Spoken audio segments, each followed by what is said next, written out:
Are Zappe days here for the foreseeable future, or are we about to say, look out, old Mac is back?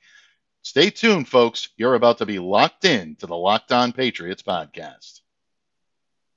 You are Locked On Patriots, your daily New England Patriots podcast.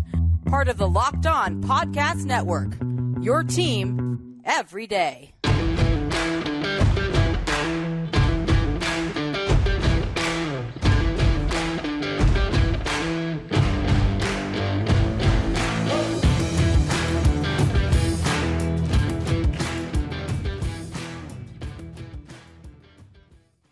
Hello to all of you Foxborough faithful, and thank you once again for making Locked On Patriots a daily part of your New England Patriots coverage and also your first listen every day. Remember, Locked On Patriots is free and available on all platforms, including YouTube. So smash that subscribe button, download, subscribe, and follow wherever you get your podcasts.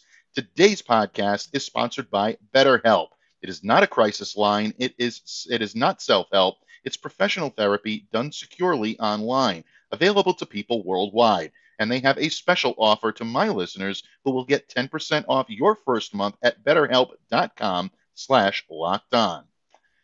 Patriots fans, thank you once again for joining us here on the pod today. It is Wednesday, and we are ready to make that midweek transition from a tremendous victory for the New England Patriots, 29-0 over the Detroit Lions, as they now head to the Midwest, sort of Midwest, to Cleveland, Ohio, to take on the Browns this Sunday. And here today to help us break it all down is our esteemed Wednesday guest. She is the Countess of Claz herself, the Empress of Tight Endage, and one of our definite favorites here on the pod, ClazzyClare Cooper of Pat's Propaganda, and of course the host of her own Patriots podcast, The Clare Perspective, one of the best listens in anywhere in Patriots realm, folks. Definitely be sure to check it out. Claire, thank you for joining me today from across the pond. Well, thank you, as always, for having me back, Mike. As always, we always look forward to getting your wisdom and counsel on all matters related to New England Patriots. And today, Claire, we actually have something interesting to talk about because, as we all know, there are a lot of zappy feelings here in New England. I promise, folks, I'm going to keep the zappy comments to a minimum and the puns, but, we got to get them in while we can. And apparently we do have to get them in while we can because Bailey Zappe helped lead the Patriots to the 29-0 victory over the Lions on Sunday. Not taking anything away from the kid. Great performance, great poise, unflappable. Really, I thought, put out a good performance for a rookie quarterback making his first start. However, Mac Jones is still the de facto starter on this team. And as much as people want to try to stir up a quarterback controversy, it doesn't look like the Patriots are buying into it. As a matter of fact, ESPN's Jeremy Fowler reported early on Wednesday that not only is Mac looking likely to play this weekend, of course he's not confirming that, but he's hearing things out of Patriots camp that says that Mac may play this weekend. He actually came very close to suiting up on Sunday against the Lions. A lot closer than people may think. So when you look at this situation, Claire, the way Bailey performed on Sunday, the way Mac has performed up until this point, it's almost, I don't want to say a foregone conclusion, but it's almost a situation where you're looking at it saying, let Mac take his time coming back. Let's not rush him back because we know Bailey Zappe can carry the load, especially with the Patriots schedule the way it is coming up. What are your thoughts on this situation? And knowing what you know now about Jeremy's report, what does that say to you about possibly rushing Mac back and taking Zappe out a little bit too early? How do you think this all plays out? Well, one of the things that I picked up on that you said there was how Zappe had poise. This is something that has kind of really been hit home by everybody. I even mentioned it in my game recap for Pat's Propaganda because it was something that has been repeated during the game, after the game, since the game, how Zappe had poise. I mean, he was a rookie who went in, suited up for his first full game. I know that he had to go in the week prior, but he suited up for his, knowing that it was going to be his game. And he, although obviously he didn't, light a fire under anything, he managed the team. He managed the win. he managed to keep himself kind of cool, calm, and collected. And I know that's really kind of the theme of it when people are talking about him. And I think that's a very good thing. Now, in regards to Mac coming back, yeah, I'm no medical professional, have no medical background, nothing like that. But just as an individual looking at it with some common sense, shall we say, it's not an easy, it's not a mild injury. It's not a small thing that he's dealing with from what we understand. So to have him come back so quickly is a little bit of a concern for sort of us outsiders with no real medical knowledge, because you just look at it and it's the sort of thing that people are out with, that players are out with, sports players are out with. Mm-hmm. Quite considerably for longer than just a couple of weeks. A high ankle sprain is normally something that may even require surgery. We heard things like that. So for him to be coming back so soon, I personally have the opinion of it sounds a little bit concerning. We've seen that Zappe can play. Okay, so again, there's all the excuses, the yeah buts when who they played against in regards to the Lions. But he himself, looking at the individual in a vacuum, looking at the quarterback, he played well. He didn't take any unnecessary risks. He stuck to the play calling, that kind of thing, what they wanted him to do. Kept the ball safe, reasonably safe. These are all things that are really key. And it was even said, I think Phil Parry was the first individual that sort of reported on this, but I know it's gone out there since, of how Mac was coming back off the field and describing what he'd seen, describing different things. And then the coaches would look at the tablet and he would be spot on with everything that he said that they were seeing. So he's displaying some significant sort of football smarts, if you like, and great recall. And that's something that isn't necessarily teachable. It's something that's in them. And I think it's something that's very Patriot centric when it comes to quarterbacks. The quarterbacks that they have seem to be, with the sort of the football smarts, as they like to say. So he's ticking those boxes in regards to that. So we see that we've got some quality. I mean, he's technically the third run quarterback anyway. He isn't even your backup.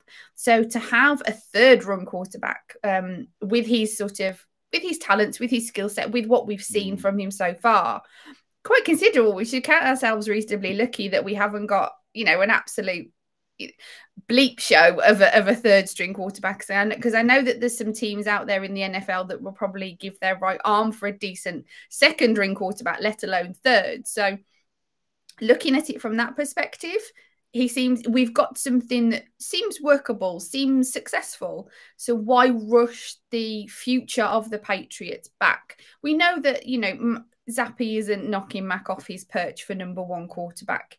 Yes, he's got some positive skills. And like I said, we've got a decent quarterback, backup quarterback for the future, perhaps, to look at it from, like that. So I don't really see him knocking Mac off. Mac has got sort of more than Zappe's got at this stage, as far as we know. So looking at it from that aspect of, let's not ruin the future for the present in that respect, because we've got somebody, as I said, Zappe, we think he can do what we need him to do. Obviously, it was against the Lions, so we need to sort of see a bit more to really be certain.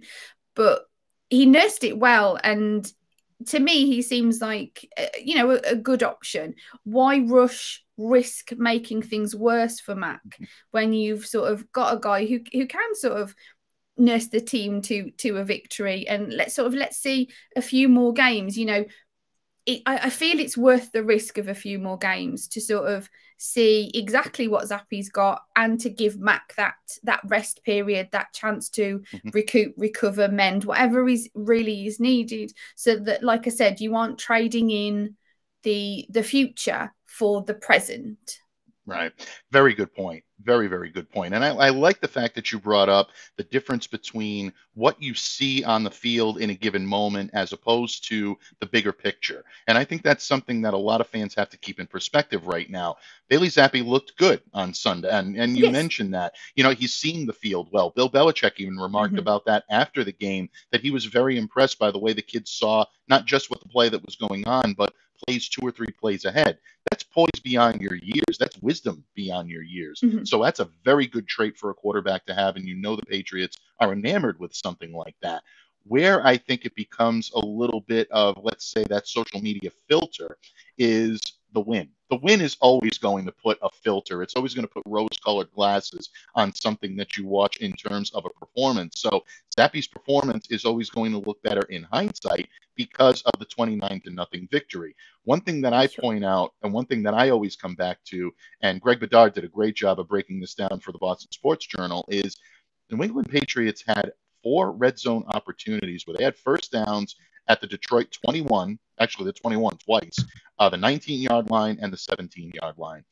All red zone, all scoring opportunities. They didn't throw into the end zone once in those opportunities.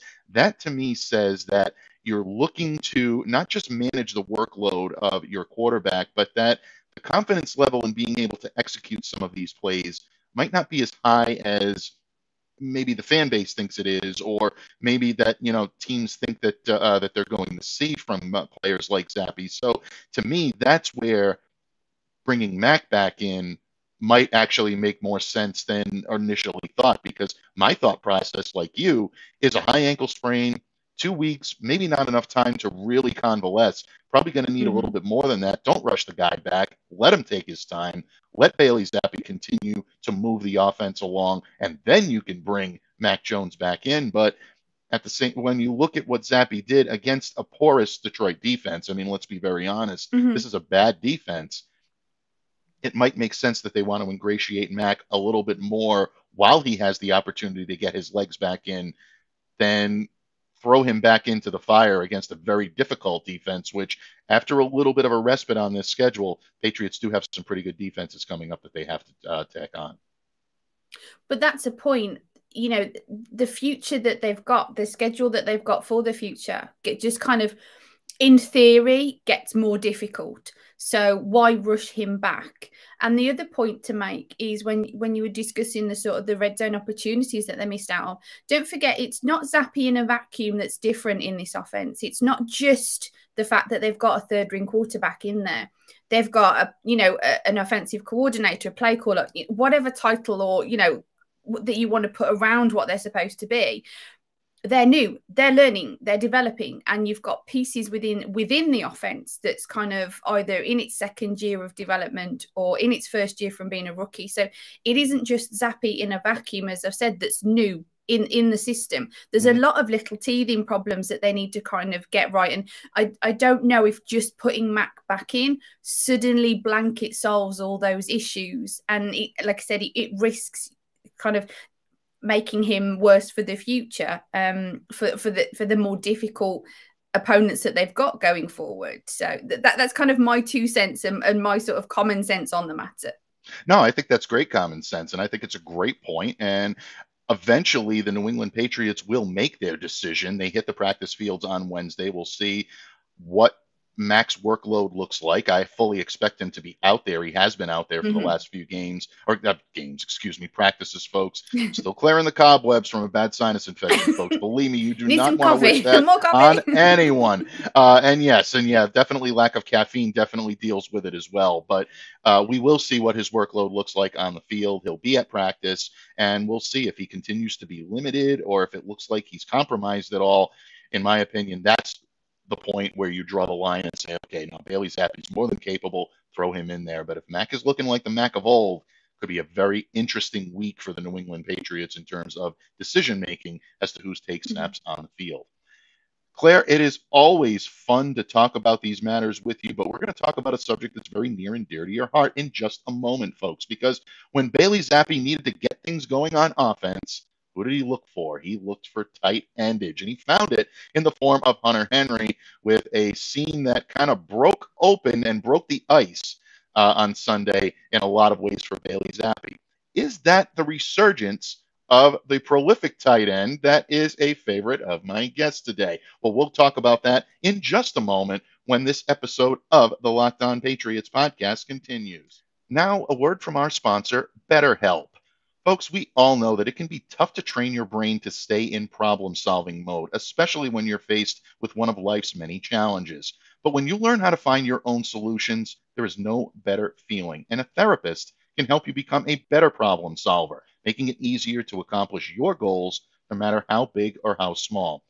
Folks, we live in complex times, and whether it be emotional stress, financial stress, health-related stress, or social stress, trying therapy can help you unload all of that and move forward in gaining emotional healing. So if you're thinking of giving a therapy a try, BetterHelp is a great option. It's convenient, accessible, affordable, and it's entirely online. Get matched with a therapist after filling out a brief survey, and you can switch therapists at any time. When you want to be a better problem solver, therapy can get you there. Visit betterhelp.com/lockedon today to get 10% off your first month. That's betterhelp.com/lockedon today. betterhelp.com/lockedon. Patriots fans, once again, we are joined by the illustrious Clare Cooper of Pat's Propaganda and a Clare Perspective of Patriots podcast. And Clare, in the previous segment, we talked a little bit about Bailey Zappe and his ability to command the offense. We also talked about the possibility that Mac Jones may end up back in under center or back in the hot seat, however you want to put it, on Sunday, as early as Sunday against the Cleveland Browns, because he's making great progress in his recovery from a high ankle sprain. But one of the things that I've noticed is a quarterback will feed off of momentum, just like any athlete. You make a big play, you go for a big score, you try to make the moment happen, and you can feed off of that. And it really is infectious when it comes to a player playing well. One of the catalysts for Bailey Zappe getting going on Sunday was a nice little break that he got up the seam for a reception to Hunter Henry. And I got to give a tip of the cap to my guy Murph, because he called it in his keys prior to the game. So, I'm sitting there going, yeah, he did it again. But at the same time, I also thought of you, because naturally, tight endage. Hunter Henry looked a lot more comfortable in this game than he has in quite a while. This was his best game of 2022 so far. 5 catches, 54 yards receiving. Looked like he was not only doing his job blocking, but also becoming a little bit more comfortable being a receiving tight end once again and being an option in the open field. Claire, you always see things us mere mortals don't when it comes to tight endage. So I was excited because I'm naturally a fan of Hunter's, and I want to see him do well. Loved covering him with the Chargers, and I'm glad that he's here in New England. But he's had some dirt on his uniform this year because he hasn't been performing up to par. And I've had to defend him on several occasions. But again, you are dialed into this type of situation, and you're always dialed into these types of productivity. What were your thoughts on Hunter, and are we seeing the return of 2021 Hunter Henry prior to the difficulties that the Patriots had last season at the end of the year? Well, I think this is quite interesting, and I touched upon this with Alex Barth in our One Patriots Place show on Tuesday, because I posed the question to him if, with regards to the fact that the Patriots have been using or trying to utilize Jonnu Smith this season. It seems that they've been trying to make him fit and work him around and get him kind of in. And as an offshoot of that, the sort of productivity, the usage of Hunter Henry has kind of gone to the wayside. They haven't been utilizing him the way that he sort of naturally would perform in the offense like he did last season, as you mentioned. And Alex sort of kind of agreed with me, and sort of his development of that was how it's now I'm paraphrasing. I'm not quoting him now, so please kind of don't kind of come back at me or let Alex know that I've sort of said it wrong, because I am paraphrasing because my memory recall isn't good enough to quote him, I'm afraid. But yeah, okay. He's sort of his opinion of that matter, which I fully agreed with, was that the Patriots were kind of making the use of the tight ends in the way of Jonnu Smith's skill set. And obviously that's not the way that he was used in Tennessee, sorry. And that's not really the way that Hunter Henry works. And we know that because we've seen how he does work. And it's almost as if they can't get, I won't say can't get, or aren't sort of grasping, utilizing each one individually, because obviously it doubles and triples the playbook, because you've got different plays for different individuals. So then you've got more and more plays that you can utilize. And whilst that's a good thing, when you've got young quarterbacks that are developing, whether it be Matt Jones or whether it be, Bailey Zappe, you're trying to limit the playbook a little bit because you're trying to make it a little bit easier for the individuals. So in that aspect, to me, it looks like now that they haven't got to try and work out how Jonnu Smith needs to work in the offense, it's almost like we know how to use Hunter, so let's just use him. And it to me, it felt like that when in this game. It felt like sort of, we know how to use him, let's just kind of get on with that, as if they were sort of too caught up in trying to make Jonnu Smith work, the square peg in the round hole sort of thing. And now that he's on injury, which is terrible, do not get me wrong, but now he's out injured, they're utilizing the tight end the way that feels maybe, I'm loath to say it, but maybe more natural in this Patriots offense, in the Patriots offense. And whilst they're doing that, and like you said, Hunter was utilized blocking because he's not a bad blocker.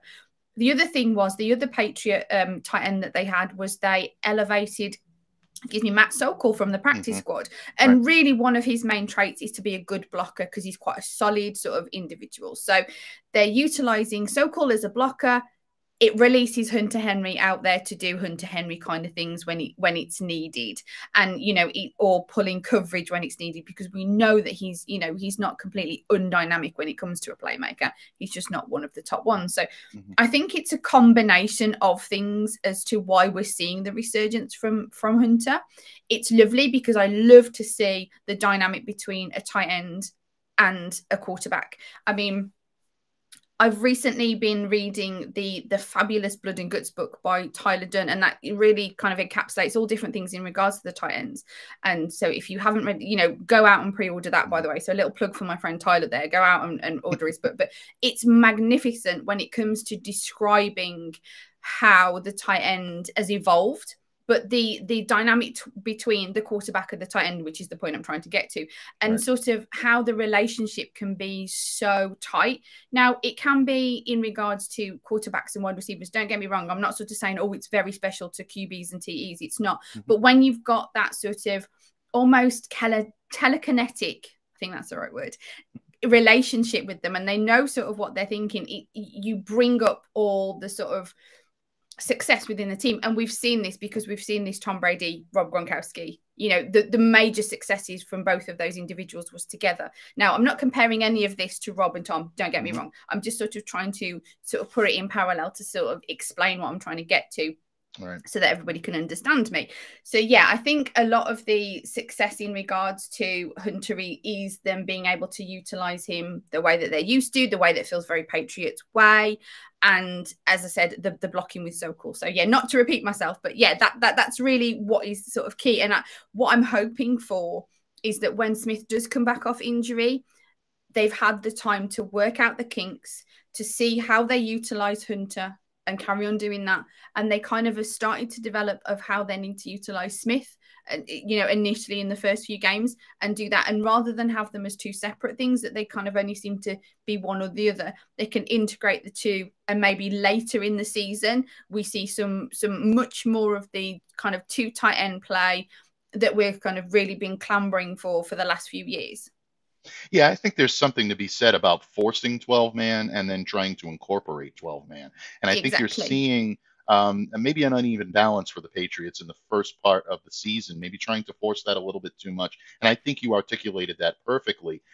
Hunter's route running, his ability to get into the open field, and also his blocking assignments looked a little bit more natural, a little bit more organic on Sunday. And I think that really is a return to basics when it comes to what the Patriots do well. And it all starts really, I think, along the offensive line. You have that jumbo tight end now to put in, and Marcus Cannon, and declaring himself eligible. And I thought the offensive line from top to bottom, including Isaiah Wynn, folks, which I know I've given Isaiah a little bit of flack on here at times, but I thought he was great on Sunday as well. I know he had the penalty, and I know people are going to point to that, but this was a step in the right direction for him, who I think, for the last few weeks has looked really disengaged when it came to the New England Patriots. I think he looked good. So putting Cannon up there as well allows the tight end to not have to be such a force along the offensive line to help the offensive line.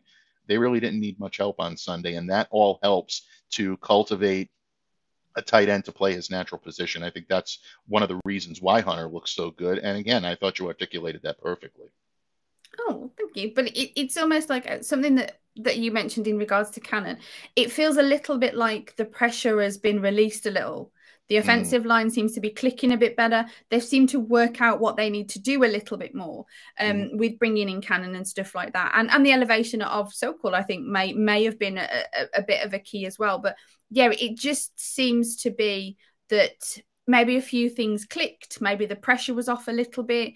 Maybe it's got nothing to do with the fact that Smith, is out. Maybe this would have happened naturally anyway. Maybe they've just got to that point now in the offense that they sort of know how they need to do these things. So that's what I'm hoping when he comes back, we sort of see the integration more with both of them. But, fingers crossed as a tight-ended girl. Absolutely. And again, Claire, you are the perfect person to talk about this subject with because you see things us mere mortals don't see. And because of that, folks, we're going to take advantage of Claire's ability to prognosticate. That's right. We hinted at it a little bit last week. We are about to introduce a new segment here on Locked On Patriots called Clare-Voyance. And Claire is going to take a look into her Belichickian crystal ball and tell us her early thoughts on the Patriots' upcoming Week 6 opponents, the Cleveland Browns. And we will do so when this episode of the Locked On Patriots podcast wraps up in just a moment. But first, folks, when you want to maximize your sports fandom, you need to do so with our good friends at BetOnline.net, your number one source for football betting this season. Find all of the latest player developments, team matchups, news, podcasts, in-depth articles, analysis, and more on every possible game you can find. And as always, BetOnline remains your continued source for all of your sports wagering information with live betting and up-to-the-minute scores for every sport out there. They're the fastest and easiest way to check on all of your favorite games and events, including Major League Baseball. Playoffs are absolutely killing it right now. Just great stuff. You want to check that out. MMA, boxing, golf. BetOnline has a beat on all of it. So head to betonline.net or use your mobile device to learn more. BetOnline, where the game starts.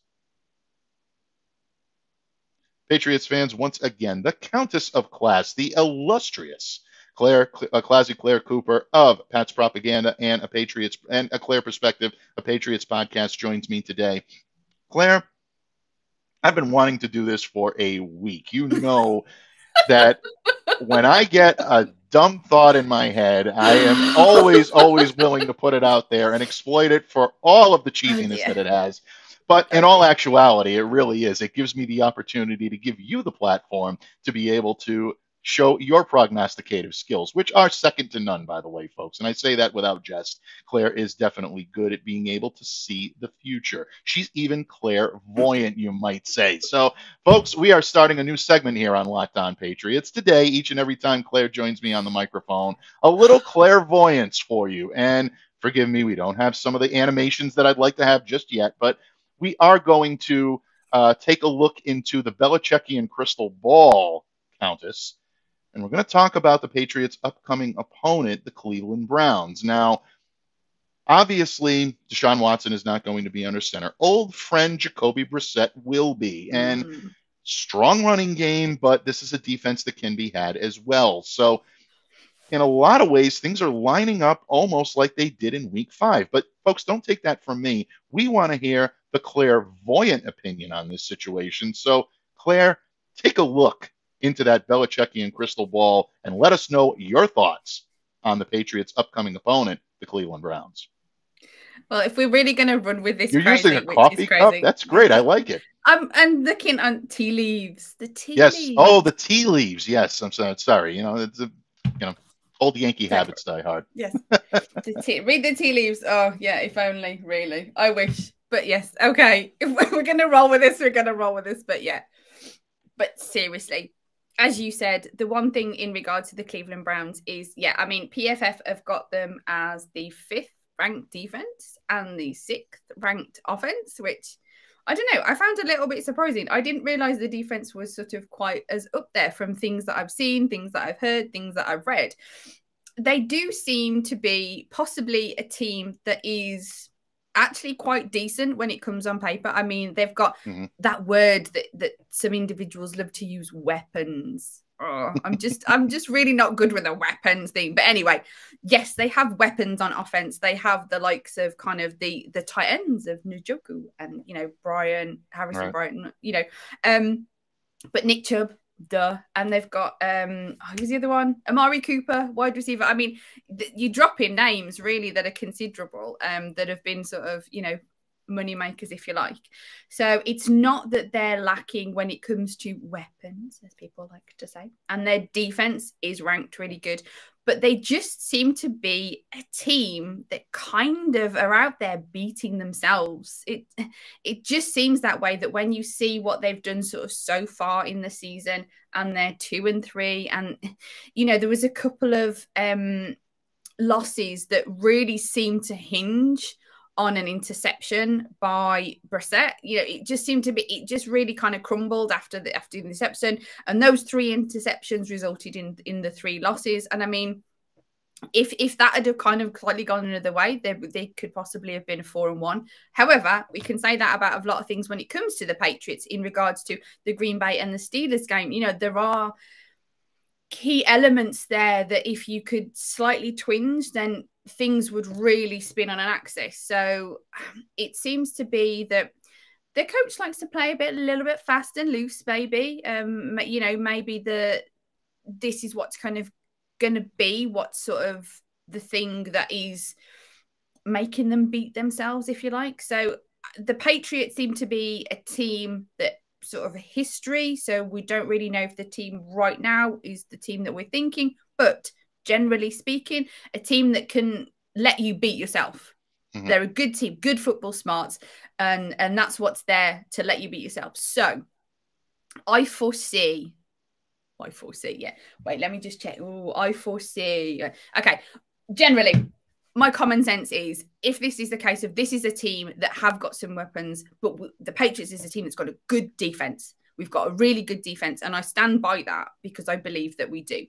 So if the Patriots can step it up and they can bring that defense to quash the offense, I reckon that they can kind of sit back a little bit and let Cleveland beat themselves. And I think that's going to be a key. If I did keys, that would definitely be one of my keys, is be very Patriots and let this team beat themselves, because I think that's a high possibility.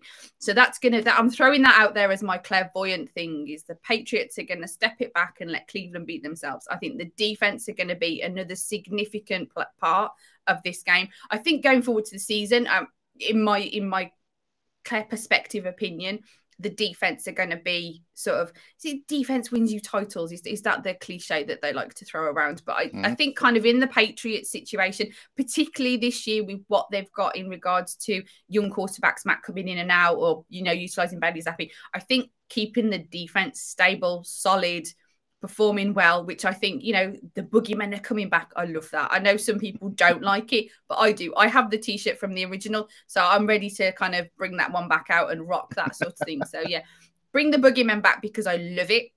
And I do think that they've got some talent on defense. I hope that Lawrence Guy can mend, feel better soon, so we can bring him back, because that was a key element of that. And the Cleveland Browns have got a good run game, and we need a good run defense against a good run game. So they need everything that they can bring back when it comes to Nick Chubb. So yeah, fingers crossed they can let them beat themselves, and the defense can come in. And I mean, who doesn't love a defensive touchdown? Oh, let's see another one of those, shall we? Absolutely. From your lips to God's ears, I think that's definitely something that the New England Patriots would love to see, especially with, the active type of defense that they played on Sunday. And a special shout out to Matthew Judon, who was named AFC Defensive Player of the Week. And that's definitely something that I think, players, always love. And Matt definitely deserved it. He was a total beast on the field on Sunday, and just continues to be the Patriots' most dynamic defender. I know Jack Jones and Kyle Duggar definitely get some looks in that as well, but Judon has definitely been one of the most consistent players on that defense all season long. But I'm glad that you brought up the run game, because to me, this is going to be the key matchup. And we'll get into this, folks, a little bit more as the week progresses here on Locked On Patriots. But Evan Lazar of Patriots.com, our good mutual friend, had a tweet on Tuesday night, I believe, and he tweeted out that the Patriots up next, a Browns defense that is ranked dead last in rush DVOA, just gave up 238 rushing yards to the Chargers last week.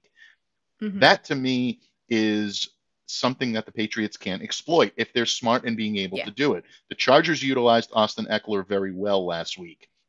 Patriots, they're going to be looking to get Ramondre Stevenson going, because Damian Harris will assumedly be out for this game, judging by the reports that came out yesterday. So Ramondre is going to be he's going to be in the hot seat. Are the Browns going to sell out to stop the run? And does that open up play action for the New England Patriots? To me, if they can exploit that, that's going to be a big key for the Pats to be able to try to score against this Browns defense, which, you're right, on paper, they're ranked pretty highly. So you look at it and say, well, what do you mean that the defense is going to be a little bit difficult? It's because they are able to let up big time run. And if that's something that they have to sell out to stop, that may be a problem for the New England Patriots, but for the Cleveland Browns. But the problem for the Patriots is stopping Nick Chubb. And we all know that the Patriots have had difficulty stopping the run. They looked excellent doing it against the Detroit Lions, and they held Jamal Williams to almost, a futile stat sheet on Sunday. But Nick Chubb is a different type of player. He's in a different bracket. And when he gets going, you can blame broken tackling all you want to for some runners getting sprung. A lot of it is based on skill and is based on strength. And Nick Chubb is at the top of those lists in every category. So, Claire, I appreciate the clairvoyance. Before you leave the tea leaves behind, is there anything else that you'd like to add, Countess, before we close up the clairvoyant shop for the week? Let me just check. I don't know. It's looking a bit murky, but on One Patriots Place, I did say, because I know that the run is going to be quite predominant still. I reckon my crazy clairvoyance, shall we say? We'll call it a crazy clairvoyance. I like that. That's much better. A crazy clairvoyance, because it's probably not going to happen, is maybe JJ Taylor finally steps up and steps into and sort of is significant, because I've kind of been championing for him for a few years now, and it's probably very futile because he's a little guy and he maybe hasn't quite got the blocking ability. But I'm really kind of hoping that in this sort of key significance, they're going to bring him up and we're going to see him really kind of scuttlebugging, as Mike Dussault likes to say from PU. Scuttlebugging around. So I'm hoping that they bring him up, because I think he's got it. So, and I'd like to sort of see, if that's the case. So fingers crossed on that one. So my crazy clairvoyance is JJ Taylor comes up and does me a solid, so that I can tell Murph, see, told you so. That is a little crazy, but as Sensei Kreese would say, but I like that. I actually do like that, because this is a game where J.J. Taylor could make an impact. He's a good little, dual threat back out of the backfield. He can receive, he can run, he can definitely, find the seams and find the holes that he needs to. That could be interesting. So, folks, keep a sharp eye on J.J. Taylor if he is called up from the practice squad this week, because you also have Kevin Harris on the practice squad, and Pierre Strong is also a rookie waiting in the wings on the active roster. So, Patriots are definitely going to have their options at running back, but if J.J. Taylor breaks for a big one, you heard it here on Clairvoyance first, and give all the credit to that side of the screen, folks. Claire, it is always an honor, always a privilege to share the microphone with you. Wednesdays are some of my favorite days of the week. There are not too many of them, so to be on that list is definitely something that definitely makes our listeners feel good, and I always enjoy talking ball with you here on Locked On Patriots. Before I let you go, please let everyone know where they can find you, what you have coming up on the horizon, and just anything that you'd like to inform our adoring public for when it comes to what Claire Cooper is going to be up to in the coming weeks leading up to Week 6 against the Browns. Well, if you need to find me, as ever, on @ClazzyClare, so you see it down there. So patspropaganda.com, you will find my game recap early next week, usually on a Monday. If the Patriots play on a Sunday, it's usually on a Monday. So it's usually the 24 hours after the game, within 24 hours after the game. So Monday you should see my game recap. So patspropaganda.com, also where you can get the tight-ended t-shirts there, folks. So just head over there and check out the works that are on the lovely blog there. As you mentioned, A Clare Perspective, my podcast. Last week's was with the lovely senator himself, Phil Perry. So that's still obviously available for where you get your podcasts from. But hopefully I'll be putting one out the end of this week. Fingers crossed. Trying to get weekly now that it's in season. I was kind of like every 2 weeks, every 3 weeks in the off season, but I am really trying to get weekly. But obviously guests are really busy because it's now the on season. So yeah, hopefully fingers crossed you will hear my dulcet tones again by the weekend. So keep an eye out for that, as they like to say. And as you mentioned, Thomas Murphy and Steve Balistreri, of course, we are One Patriots Place Live here for you each and every week. So yeah, you'll catch us probably on Tuesday. So if you do want to listen to the crazy clairvoyance that is ClazzyClare, you will find me here, there, and everywhere. Absolutely, folks. And who wouldn't want to turn into some crazy clairvoyance? Now you got me going and I can't even talk. Folks, it is a blast. And all kidding aside, I always enjoy sharing the microphone with Claire. Who would not want to take part in some crazy clairvoyance, or definitely pay attention to all the great written work and all the great podcasting that she does? It's always a home run when it comes to information, when it comes to entertainment, and when it also comes to being spot on and giving you exactly what you need in Patriots lore when it comes to Pats football. Claire, thank you so much for joining me today. I look forward to next week when we gaze more into those tea leaves or the Belichickian crystal ball for more clairvoyance. But in the meantime, folks, we thank you very much for making Locked On Patriots a daily part of your New England Patriots coverage, and also, hopefully, your first listen every day. Remember, Locked On Patriots is free and available on all platforms, as is what should be your second listen, which is our good friends over at Peacock and Williamson. My good friends and colleagues, Brian Peacock and Matt Williamson, bring you all the latest when it comes to all the comings and goings in the NFL. So check them out as well wherever you get your podcasts, and smash that subscribe button on YouTube. Until tomorrow, Foxborough faithful, stay safe, stay well, be the change that you wish to see in the world. Have a great day, everyone.